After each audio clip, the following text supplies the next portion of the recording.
11 জন নয়, অতিরিক্ত আরো একজনের সাথে যেন খেলছে ব্রাজিল। মাঠে ব্রাজিলের বিপক্ষে নেমেছেন রেফারি নিজেই। যেখানে ভিনিসিয়াসের গোলকে বাতিল করা হতো ফাউলের অজুহাতে, অথচ লিওনেল মেসির বেলায় যেন বাজে না রেফারির বাঁশি। তখন ফাউল হলেও চুপ থাকেন রেফারি। ব্রাজিল ও মেসির ক্ষেত্রে রেফারির আচরণের দ্বিচারিতা নিয়ে থাকছে প্রতিবেদনে। একটু ফ্ল্যাশব্যাকে নিয়ে যাওয়া যাক। 2 দিন আগে অস্ট্রিয়ার বিপক্ষে ম্যাচে মুখোমুখি হয় আর্জেন্টিনা দল। সেখানে 36 মিনিটে গোল করে এগিয়ে যায় আর্জেন্টিনা দল। তবে আর্জেন্টিনা দলের সেই গোলের আক্রমণটাই হওয়ার কথা ছিল না, কারণ যে ট্যাকেল থেকে বল পায় তারা, সেটা ছিল নিশ্চিত ফাউল।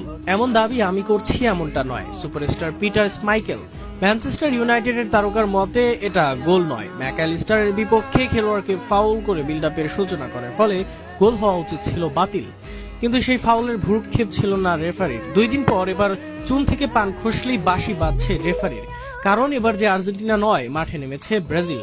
তাদের ঠেকাতেই এবার শত আয়োজন রেফারির।